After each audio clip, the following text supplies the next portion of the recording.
Assalamualaikum warahmatullahi wabarakatuh. Jumpa kembali dengan Bapak Abdul Muhid Al-Miftah Sentani Jayapura, kakek rasa muda. Sahabat-sahabatku berbahagia dirahmati Allah Subhanahu wa taala, pada siang hari ini saya barusan pulang dari kebun, pulang dari ngarit di daerah Kairan sana. Alhamdulillah, dengan menghilangkan rasa capek saya gunakan untuk live streaming, bisa jadi bercanda gurau ataupun tukar informasi pada sahabat-sahabatku semuanya, baik dari bidang peternakan ataupun pertanian. Mudah-mudahan dengan istirahat ini sambil menunggu keringat tuntas, kita mulai live streaming ini dengan sebuah tanya jawab yang intinya dalam live streaming ini satu perkenalan, dua membuka nuansa baru, yaitu saling kenal mengenal, saling sapa dan saling memberi informasi. Sahabat-sahabatku yang berbahagia, di sini ada informasi-informasi yang perlu saya sampaikan kepada sahabatku semuanya, yaitu seputar pertanian, tentang pengobatan dalam pertanian, pengobatan bayam dan sawi. Di dalam tanaman tersebut mengalami kendala-kendala yang bisa menjadi tanaman tersebut mati fatal, mati total, dengan umur yang masih rentan mudah sekali, antara 1 minggu sampai 10 hari. Itu biasanya matinya total. Kenapa? Permasalahan di mana? Sahabat-sahabatku yang berbahagia, akan saya jawab khususnya kepada para bapak tani, baik pemula maupun yang profesional, tentang petani sayur. Hal tersebut adalah disebabkan oleh jamur upas yang menang pada batang ataupun ujung tanaman tersebut, baik sawi atau bayam, yang di situ sangat cepat sekali untuk menjalar dan memberikan tanaman kita menjadi mati, layu, dan akhirnya mati terus kering. Itu cara penanganannya mudah sekali, yaitu bagian yang terkontaminasi, yang kena dan terkontaminasi dengan adanya jamur upas, kita ambil, kita buang, dan 5 meter memutar itu kita buang semuanya. Baru kita berikan sebuah penetralisir berupa abu gosok atau abu dari sampah-sampah atau kayu yang sudah dibakar itu, atau dari sekam yang dibakar itu, bisa untuk menetralisir adanya tanaman sawi ataupun bayam yang terkontaminasi, yang terkena racun upas atau yang terkena jamur upas. Adapun fungsi daripada abu tersebut, selain untuk menetralisir jamur upas, juga bisa menaikkan pH daripada kualitas tanah tersebut. Itu jawaban yang pertama, masalah kematian di antara tanaman sawi dan bayam. Untuk yang kedua,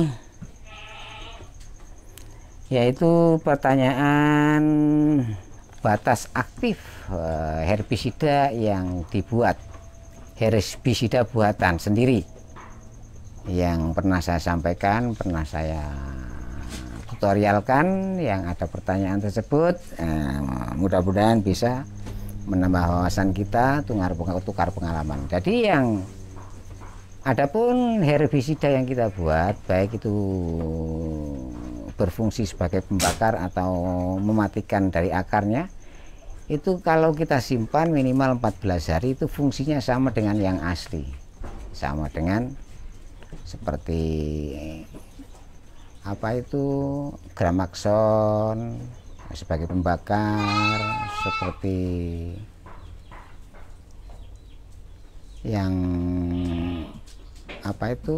untuk mematikan akar rundup, mematikan sampai akarnya, itu fungsinya sudah menyamai yang aslinya. Apalagi kalau kita simpan sampai 1 bulan, 2 bulan, sampai 1 tahun, bahkan 2 tahun, maka kualitas daripada herbisida buatan kita lebih unggul kualitasnya. Bisa juga 1 dibanding 1 takar herbisida asli atau 5 takar herbisida asli bisa ditandingi dengan 1 takar herbisida buatan kalau jangka waktu penyimpanannya lebih lama. Itu padi saya membeli herbisida asli untuk sebagai bibit itu terlalu mahal, Pak. Bagaimana, apa ada cara lain untuk membuat herbisida buatan yang praktis dan ekonomis? Ada, bisa digunakan dan dipraktekkan. 1, yaitu bahan aktifnya adalah air kelapa. Nah, air kelapa nanti dicampur dengan dikasih garam, baru difermentasi selama 14 hari, atau banyu kelapa tersebut dikasih ragi tape itu loh. Nah, kasih ragi tape, difermentasi, jangan banyak-banyak raginya, nanti merusak komposisi tanah, jadi secukupnya saja. Jadi kita campur, kita diamkan kurang lebih 24 hari, maka setelah itu kita aplikasikan ke dalam gulma atau ke dalam rumput-rumput liar yang ada di media tanam kita. Itu bisa lebih murah dan lebih praktis, lebih mudah untuk digunakan, dan bahannya mudah untuk dicari, tidak usah membeli, tinggal proses pembuatannya saja. Nah, murahnya tinggal ada kemauan atau tidak. Untuk yang ketiga, seandainya herbisida buatan kita itu ditambah oli atau ditambah Baiklin atau Sunlight, itu gimana?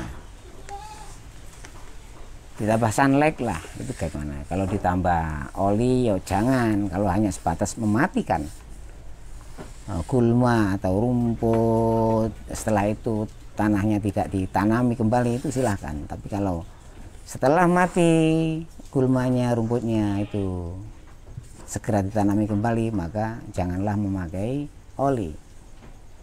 Itu karena tanah terkontaminasi dengan adanya oli, terlalu panas, akhirnya tanaman yang kita tanam di media tersebut tumbuhnya tidak normal, atau bisa dikatakan bisa jadi tanaman tersebut mati ngenes. Nah, itu kalau dengan ditambah sunlight gak masalah, tidak mengganggu struktur tanah yang ada.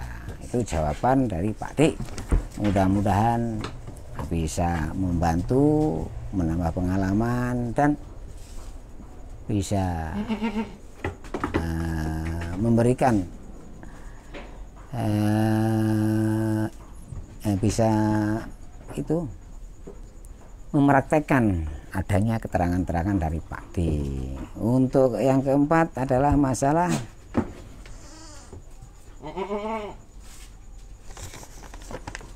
tentang adanya tanaman cabai yang kena penyakit trip. Cabai yang kena penyakit trip itu mudah sekali, itu adalah memerlukan penanganan yang sangat sensitif, penanganan yang sangat betul-betul penuh perhatian dan rutin. Itu saja intinya. Masalah pengobatan atau masalah obat-obatan itu bisa dicari di toko pertanian. Silahkan tanya penyakit trip itu efektif obatnya apa, bisa jadi Agrimek atau dan sebagainya. Itu tergantung sahabat-sahabatku untuk memilih obatnya. Saya tidak komentar obat ini Cukuplah tanya ke toko pertanian obat Agrimek itu apa. Saya sebutkan masalah itu ciri-ciri TRIP. Ciri-ciri penyakit TRIP adalah di bawah daun itu warnanya bintik-bintik coklat dan daun melengkung atau keriting ke arah bawah, itu namanya TRIP. Itu kalau daunnya kebanyakan daun dan bunga buahnya itu sering berjatuhan, maka itu kekurangan kalsium. Maka kita carikan di toko pertanian tentang kalsium yang bisa kita berikan kepada tanaman-tanaman kita agar tanaman kita bisa normal kembali. Adapun seandainya itu sahabat-sahabat ingin membuat sendiri tentang adanya kalsium yang bisa diaplikasikan dengan penyemprotan secara cair, itu secara cair, maka kita membuat bahan-bahannya yang tanaman-tanaman yang mengandung kalsium. Itu saja, cara prosesnya juga mudah sebenarnya. Semua ada di sekitar kita, di sekeliling kita. Apabila kita mau belajar, menelaah, meneliti, dan mencari informasi, maka apa yang kita butuhkan dalam pertanian itu sangatlah mudah dan murah. Adanya kita kesulitan, adanya kita kebutuhan pertanian, pokok pertanian, masalah pupuk, pengobatan dan sebagainya, kita kesusahan dan susah untuk membeli, dan keterbatasan keterbatasan dana pengeluaran itu karena kita itu belum mencoba dan belum mau melangkah untuk maju. Kalau mau melangkah untuk maju, tidak ketergantungan kepada obat-obatan kimia, maka hasil kita bisa menyehatkan, mendapatkan hasil yang banyak karena pengeluaran kita tidak terlalu banyak. Mungkin bisa dikatakan mengurangi pengeluaran bisa jadi 75%, bahkan bisa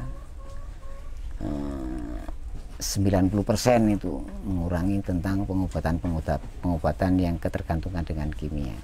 Itulah sahabat-sahabatku, masalah pertanian, masalah keembean, masalah kambing-kambing itu ya beginilah.